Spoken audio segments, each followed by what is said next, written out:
Hello everybody. It is Saturday, the 28th of December. I want to talk about the dream of Sophia. When I was talking yesterday and saying, we are coming here with a dream and we're getting a reality check.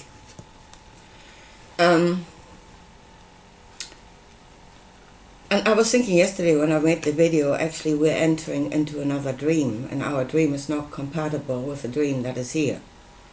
So we're going this Edgar Allan Poe way, everything that we see or seeing is but a dream within a dream. But it is the dream of Sophia. We're entering into the dream of Sophia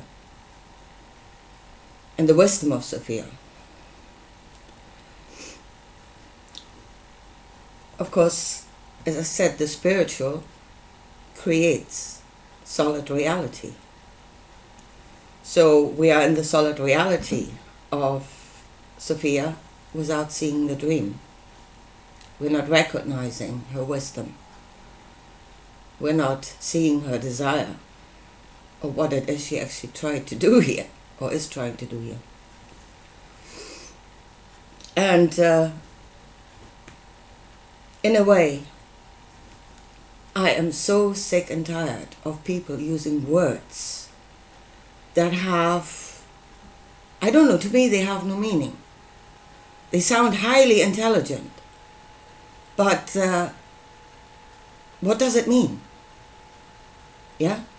What does the word dimensions mean? What are they? Dimensions. Yeah? Densities. Densities. What is that? Or even those that go the way of the Gnostics, and all they can do is regurgitate the words, that they're standing there proclaiming, I know, I'm in the fullness of the knowledge. I can recount the monad and all the eons, and I know it all. And then what the hell are you talking about? Yeah, I've just watched the start of another video that was going that way, and I could have screamed. Talking about Sophia, but she is an eon. She's beyond our comprehension. She's a way out there, and we are in a low density. I really think something is having a real good laugh here. I mean, apart from oppressing us and causing us all manners of pain, they must have a real cosmic giggle to themselves. When we are standing here, joyfully proclaiming our own density. We are so dense. And we're believing it. And we're proclaiming it as the only truth. Folks, we are so dense. Believe that. It's all beyond you. You know nothing. I'm sure they must be laughing their sick asses off every time we go on our knees and proclaiming that. Right. You know them by their fruit. You know Sophia. I know Sophia. I can see her. Because she's here. She is the solid world that is around us. You can see her dream. I can see her dream. I can see her wisdom. It's within you. It's all around you. And again, look at nature. That is her dream. Where you have different levels of consciousness. Sharing a space. Living together, each fulfilling a purpose, each in coming here, let's go with the lion again. The existence of the lion fulfills a purpose. It gives meaning. This place gives meaning to the existence of the lion as consciousness. It is consciousness. It gives meaning to existence of that consciousness, and that it can fulfill a purpose in something that is greater than itself. in a web of life. And if you say, that in which everything plays, the Creator himself, is pure altruism, is non-judgment. That's what Jesus said. In him there is no judgment. Then Sophia, the wisdom of Sophia, is actually the image of that. She doesn't judge. She does not judge what a part is. She doesn't judge the line. It is what it is. And this world is an acceptance. Sophia is an acceptance of that is what it is. We just need to find a place where that can function, where it can have a meaningful existence. This world would give meaning to your existence. It would give you a purpose in maintaining the whole. That's her love. That is her wisdom. You can see it in this world. It is not beyond your understanding. Stop standing there proclaiming yourself to be dense. You believe that, you will be that. And again, it absolutely stops you from going any further. All I can do is recount the words, although they have absolutely no meaning to me, and they're out there in I don't know where, floating in mid-air, completely detached from any reality. They're not detached from reality. They are what is creating reality. They are reality. Connect the dots. The physical is not separated from the spiritual. Bring them together. They are one. Right, and then from what we know, or we are beginning to understand, something happened here. Yeah? Others came from other worlds. Worlds that were not Sophia. That were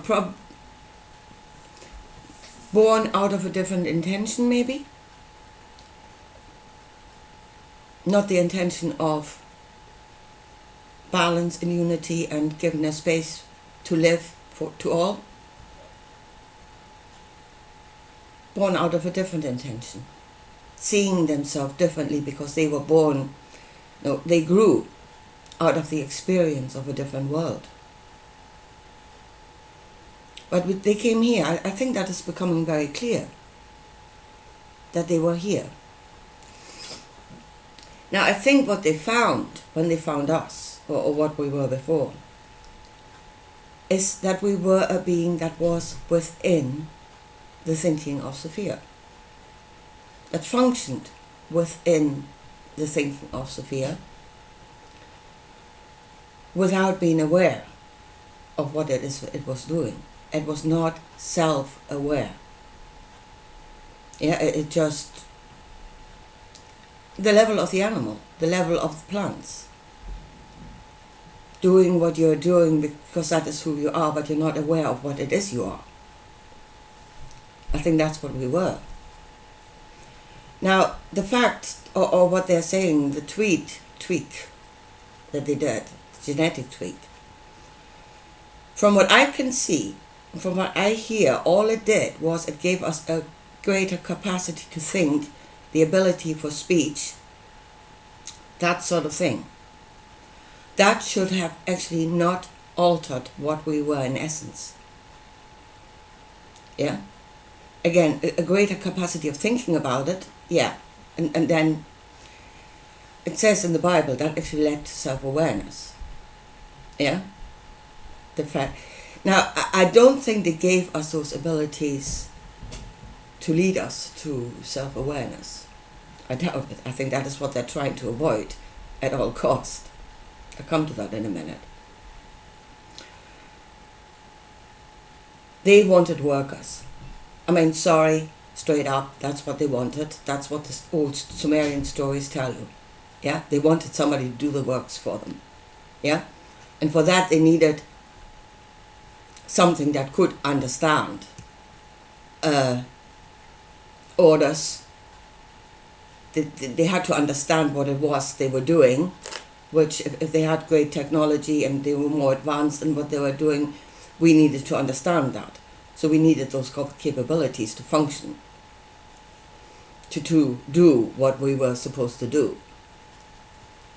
I mean, that's the only reason.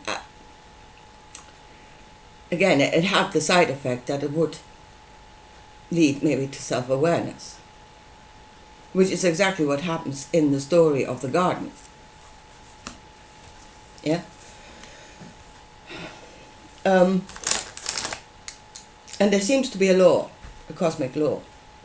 Now, it doesn't seem to be, obviously not what Star Trek has as a prime directive, non-interference with lower consciousness, so to speak, undeveloped consciousness. It's obviously not that. Apparently you can meddle with them all you like. But there seems to be a law that once they are conscious, you have to let them go. Once they are self-aware, you can no longer oppress them. Or you need to give them the choice, at least. Because this is, to me, that is what it says in the Bible. So let me read you this. And that is, first of all, that is Genesis 3, verse 22.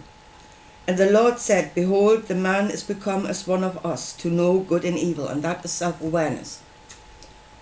So we knew, we had a feeling of what is good and what is bad, and apparently it wasn't the same as theirs. We're looking at this a little bit differently, yeah? But we are looking at it out of our own nature, according to the dream of Sophia, what is good and what is bad. Because that is who we are. That is our knowledge. That is self. That is us. Anyway, so he says, we now know good and evil. And now lest he puts forth his hand and take also of the tree in life and eat and live forever. Therefore the Lord God sent him forth from the Garden of Eden to till the ground from whence he was taken. So they put us back into nature, which was probably great, after having been taken out and indoctrinated by them for God knows how long. That it's like you're taking a domestic animal and you just put it back into nature and say, well, see what you can do with this. See if you can revert back to where you came from. Anyway, but this is verse 24, and here goes. So he drove out the man, and he placed at the east of the Garden of Eden cherubims and a flaming sword, which turned every way, to keep the way of the tree of life. It is not to keep us from the tree of life or anything like that.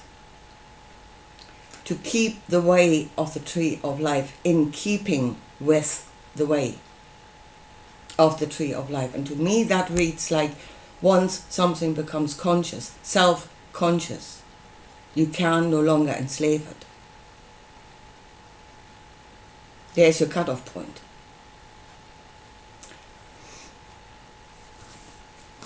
Now, what's happening in this world, and I think it's happened many times, is I don't think this moment of humanity becoming completely self-conscious has happened.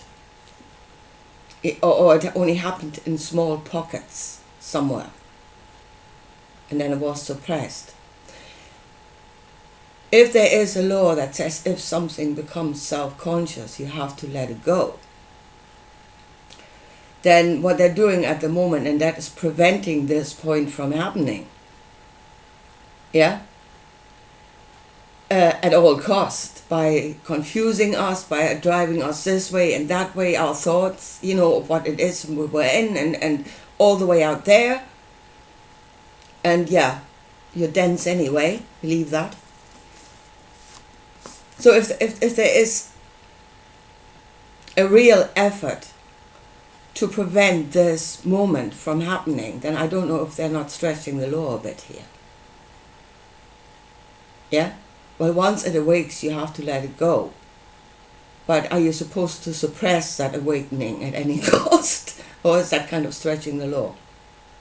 I think it is. But it is something that we have to struggle against, because it's happening. They're trying to keep us from becoming self-aware. And yeah, that is just it. It is not beyond our comprehension. None of it is. I mean, even the Gnostics and all the others, they put that into an abstract, as if it were somewhere else. And I don't know why they did that. It was really not, to me, it's not a good way of doing it.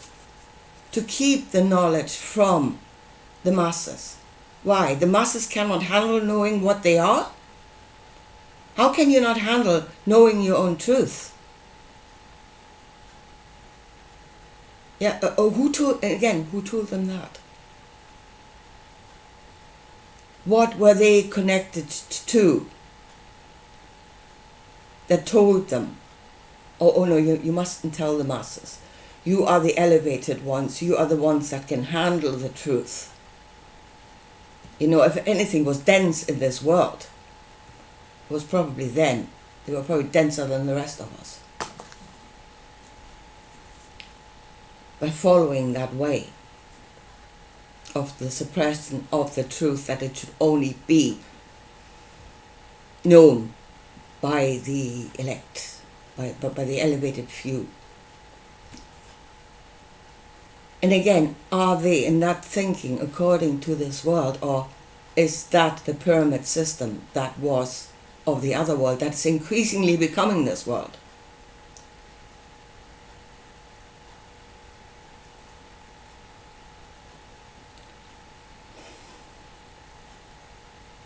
We are becoming like them. We were Sophia. We were her image. We were in her dream. We were a part of her dream. And then we're being sucked out of it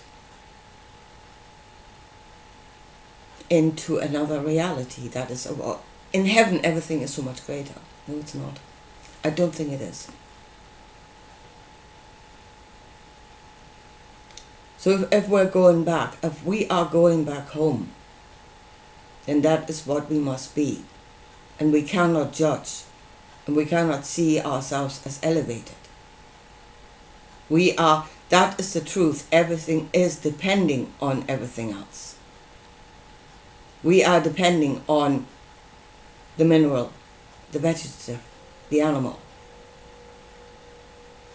And we should not judge them, but we should love them because of what they are doing in this world, how they are a part of everything else. And okay, you do not like what the lion does. It's not pretty. But here, what do you expect it to do? It is what it is. It has got only a limited capability. It needs to sustain itself, and by doing so it will fill a function in everything else. But what do you want it to do? And here's another thing that is, and I think that is again a greater law than Sophia itself. Because she is again in a greater thing. Everything is inside something greater. We are inside of her, she is inside something greater than herself. So this idea that God does not ask more of you than you can handle, or will not give you more than you can handle. Again, that is reflected in this world. She would not ask of the lion to do more than it can handle. Again, out of acceptance and love for what it is. Unconditional love.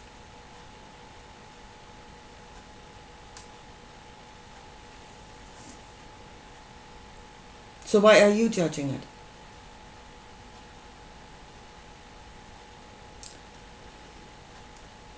So God will not give you more than you, will not ask of you more than you can handle. But on the other hand, I would say whatever you can handle, He bloody well will ask of you. And we can handle more than what we have become. We can be more than what we have become.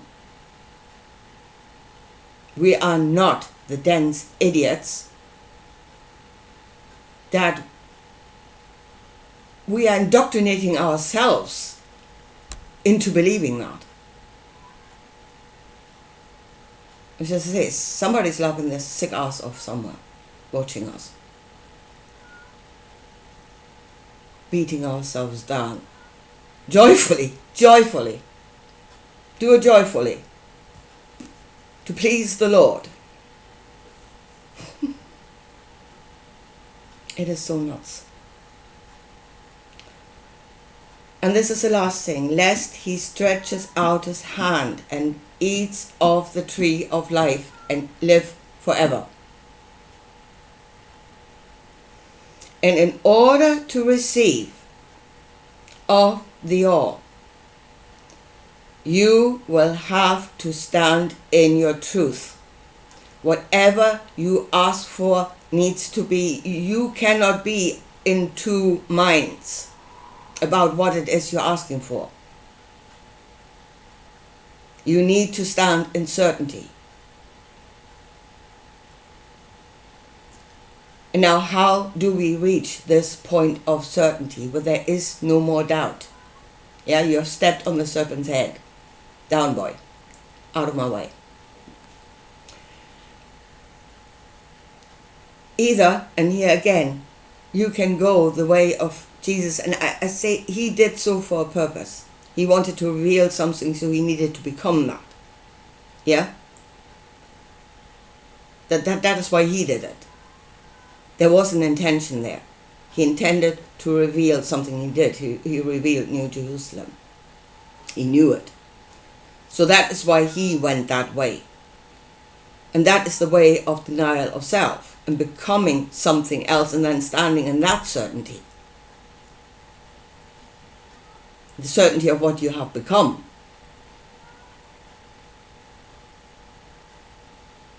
But if we as humanity were to become truly spiritual beings, to eat of the tree of life, why do we not stand in certainty of what it is we are? Just what it is we are. And we are the children of Sophia. And we are according to her dream, or we should be according to her dream. We once were. And why don't we become that again?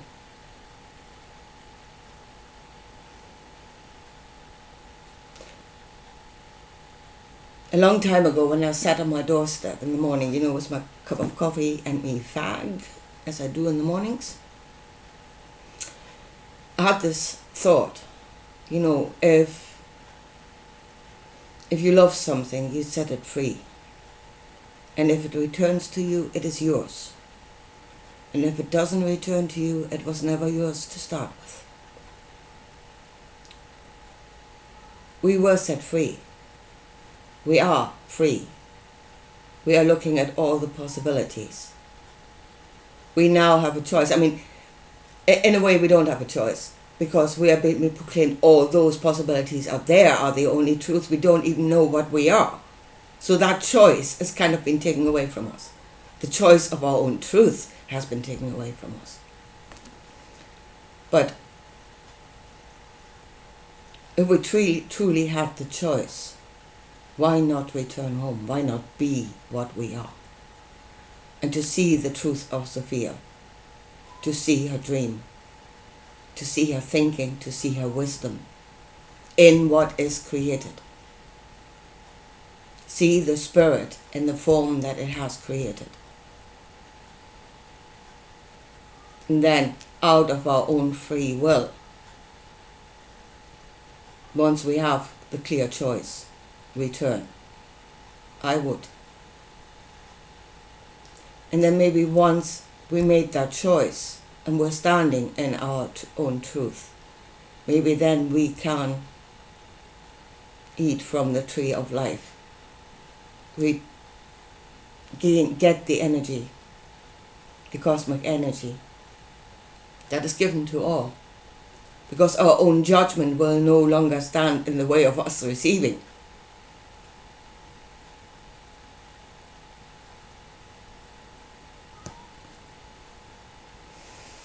Anyway,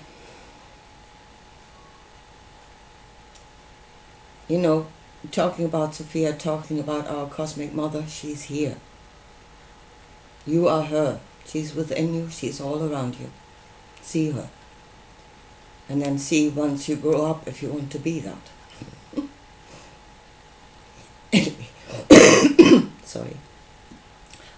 I leave it at that for today. And I'll talk to you again soon.